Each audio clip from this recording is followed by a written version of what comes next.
శ్రీ గురుభ్యో నమః. శ్రీ మహాగణాధిపతయే నమః.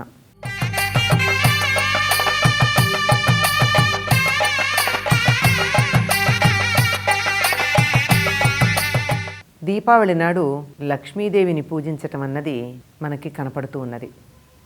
దక్షిణ దేశంలో అంతగా కనపడదు, కానీ ఉత్తర దేశంలో మాత్రం తప్పనిసరిగా, అంటే ముఖ్యంగా గుజరాతు, మహారాష్ట్ర, అటుపైన మార్వాడు అని చెప్పి రాజస్థాన్, ఈ ప్రాంతాలంతా కూడా మహాలక్ష్మిని పూజించటం కనపడుతుంది. అది కూడా లక్ష్మీదేవిని ఎప్పుడు పూజిస్తారు? సాయంకాలం దీపాలు పెట్టిన తరువాత, ఇంకా విశేషంగా అర్ధరాత్రి పూజించటం ఉంటుంది. పగలంతా వీళ్ళు ఉపవాసం చేస్తారు. పగలు ఉపవాసం చేయడం అంటే భోజనం చెయ్యరు, కానీ ఏదో ఒకటి తీపి పదార్థాలు తింటూ ఉంటారు. సాయంత్రం మాత్రమే దీపాలు పెట్టిన తర్వాత లక్ష్మీ పూజ చేసి వేడుకలు చేసుకుంటారు. దీనికి కారణం ఏమిటి? మనం దీపావళి అనగానే ఎందుకు చేసుకుంటున్నాము? శ్రీకృష్ణుడు నరకాసురుని సంహరించాడు చతుర్దశి నాడు, అందువల్ల అమావాస్య నాడు దీపాలు వెలిగించుకుని దీపావళి చేసుకుంటున్నాం అనుకుంటాం. కానీ లక్ష్మీ పూజ ఏమిటి అంటే, దీనికి కారణం ఏమిటంటే, మహాలక్ష్మి ఆశ్వయుజ బహుళ అమావాస్య నాడు పాల సముద్రం నుండి ఆవిర్భవించింది. అంతకుముంద ఒకానొక కారణంగా అలిగి సముద్రంలో దాక్కుంది. ఆ సమయంలో ఒకసారి దుర్వాసుడు స్వర్గానికి వెళ్ళి స్వర్గలోకంలో ఐరావతం మీద ఊరేగుతూ రంభాసహితుడై ఊరేగుతూ ఉన్నటువంటి ఇంద్రుడికి తన మెడలో ఉన్నటువంటి పూల దండని తీసి ఇచ్చాడు. ఇది తనకి విష్ణువు ఇచ్చింది. అది ఇచ్చి ధరించమంటే, ఒక బ్రాహ్మణుడు తన మెడలో వేసుకున్నది ఒక చక్రవర్తిని, పైగా స్వర్గానికి రాజుని నేను ధరించటం ఏమిటి అన్న అహంకారంతో ఇంద్రుడు దాన్ని విసిరేశాడు. విసిరేయడం అంటే ఏనుగు మీద వేశాడు. అది తొండంతో ఇలా అనుకున్నప్పుడు ఎప్పుడో కింద పడింది. భగవత్ నిర్మాల్యాన్ని అలా నేలపాలు చేసినటువంటి పాపం వల్ల దుర్వాసుడు కోపించి ఇంద్రుణ్ణి శపించాడు. నీవు దేనిని చూసి అహంకరించి దీన్ని భగవత్ ప్రసాదాన్ని తృణీకరించావో ఆ వైభవము, ఆ వైభోగము నీకు ఉండవు అని. నిజానికి లోకంలో కూడా మనం అనుకుంటాం, అందరికన్నా ఎక్కువ వైభవం ఉంటే ఏమంటాం? ఇంద్రవైభవం అండి, ఇంద్రభోగాలండి అంటాం. భోగాలు, వైభవాలు ఇంద్రుణ్ణి మించి మరెవరికీ లేవు. కనుక అవన్నీ లోపిస్తాయి, వాటిని చూసి అహంకరించావు గనక అని దుర్వాసుడు శపిస్తే, మరి ఇంద్రుడికి లేకపోతే దేవతలకు ఎవరికీ ఉండదు ఎట్లా?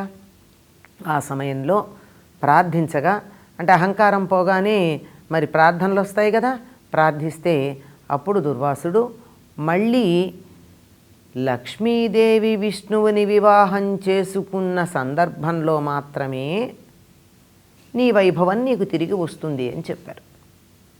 పాపం ఆ సమయం కోసం ఎదురు చూస్తూ ఉన్నాడు.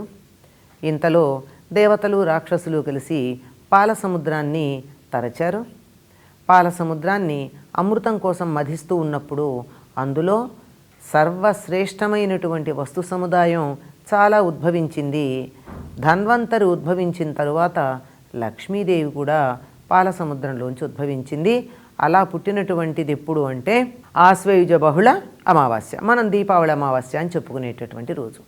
ఆవిడ పుట్టగానే అపురూప సౌందర్య రాశిగా అవతరించింది గనక పురిటి స్నానాలు చేయించటానికి అష్టదిగ్గజాలు ఆకాశగంగా జలాన్ని తెచ్చి ఆవిడికి స్నానం చేయించాయట. అందరూ ఈ అపురూప సౌందర్య రాశి తమ సొత్తైతే బాగుండని ఆలోచిస్తూ ఉన్నారు అక్కడ ఉన్నవాళ్ళు.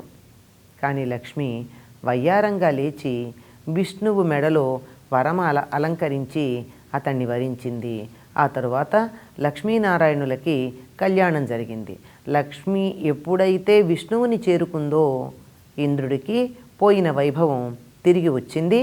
కనుక వాళ్ళందరూ దీపావళిని చాలా గొప్పగా చేసుకున్నారు. అంటే మానవులే కాదు, దేవతలు కూడా దీపావళి పండుగని చక్కగా చేసుకుంటారు. కారణం ఏమిటంటే పోయినటువంటి లక్ష్మి వారికి వైభవం అంతా లభ్యమైంది గనక.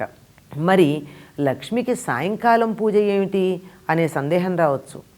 లక్ష్మీదేవి ఆవిర్భవించిన తర్వాత, కళ్యాణం అయిన తర్వాత ఆవిడ తన వాహనమైనటువంటి గుడ్లగూబనెక్కి సంచారానికి బయలుదేరింది. గుడ్లగూబ పగలు కదలదు, దానికి కళ్ళు కనపడవు. చీకటి పడితే తప్ప, సూర్యాస్తమయం అయితే తప్ప గుడ్లగూబకి కళ్ళు కనపడవు గనక అలా సూర్యాస్తమయం అయిన తర్వాత లక్ష్మీదేవి విహారం చేసింది. లక్ష్మి తాను ఉంటాను అని చెప్పినటువంటి ప్రదేశాలు కొన్ని ఉన్నాయి. పువ్వులు, అందులో ప్రధానంగా తామర పువ్వు, పసుపు, బంగారము, ఆవు నేతితో వెలిగించినటువంటి దీపము, అటు పైన గోపుచ్చము అంటే ఆవు యొక్క వెనక భాగము, గోపృష్ఠము ఆవు యొక్క వెనక భాగము, ఇలా తాను ఉంటానని చెప్పిన ప్రదేశాలు కొన్ని ఉన్నాయి. అటువంటి వాటిల్లో దీపం కనుక తనకిష్టమై తాను ఉంటాను అని చెప్పినటువంటి తావుల్లో ఒకటైన దీపం ఎక్కడుంటే అక్కడ తానున్నట్టే, తనను ఆరాధించినట్టే. కనుక ఆవిడ ఏం చేస్తుంది, అలా విహారం చేస్తూ ఏ ఏ ఇళ్లల్లో దీపాలు వెలిగించి ఉంటాయో ఆ ఇళ్ళకి వెళ్ళి వాళ్ళని అనుగ్రహించి వస్తుంది. అంటే తనకి నచ్చినటువంటి పని చేసిన వాళ్ళని ఇష్టపడతారు కదండి ఎవరైనా. తనకిష్టం దీపాలు, తాను ఉంటానన్న ప్రదేశం దీపం కనుక ఎవరింట్లో దీపం ఉంటే ఆ ఇంట్లో ప్రవేశిస్తుందిట. అందుకని అంతులేనటువంటి లక్ష్మి కావాలి అని కోరుకునేటటువంటి వారంతా దీపావళి నాడు సంధ్యా సమయం నుంచి రాత్రి అంతా ఇంటి తలుపులు తెరిచి ఇళ్లల్లో దీపాలు వెలిగించుకుని ఉంటారు. అంతసేపు మేలుకొని ఉండడం కష్టం గనక ఈ సమయంలో రకరకాలైనటువంటి వినోదాలతో కాలం గడుపుతారు. మరి వినోదాలతో కాలం గడపడం ఏమిటి అంటే, లక్ష్మి తానుంటానని చెప్పిన ప్రదేశాల్లో ఒకటేమిటి, ఎక్కడ సంతోషం ఉంటే అక్కడ ఉంటానంది. దుఃఖం ఉన్న చోట, విచారం ఉన్న చోట, బాధ ఉన్న చోట ఆవిడ ఉండదు. కనుక ఆనందంగా ఉంటే లక్ష్మి ఇక్కడికి ప్రవేశించవచ్చు అని చెప్పి ఆనందంగా కాలాన్ని గడపడం ఉంది, లక్ష్మిని పూజించడం ఉంది.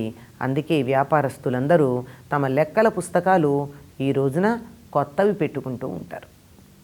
కనుక దీపావళి నాడు లక్ష్మి పూజిస్తాము అంటే ఆవిడ జన్మదినము, ఆవిడ విహారం చేసి అందరినీ అనుగ్రహించేటటువంటి రోజు కనుక ఆ అనుగ్రహం కోసం లక్ష్మీదేవిని దీపావళి నాడు పూజించడం కనపడుతూ ఉన్నది. స్వస్తి.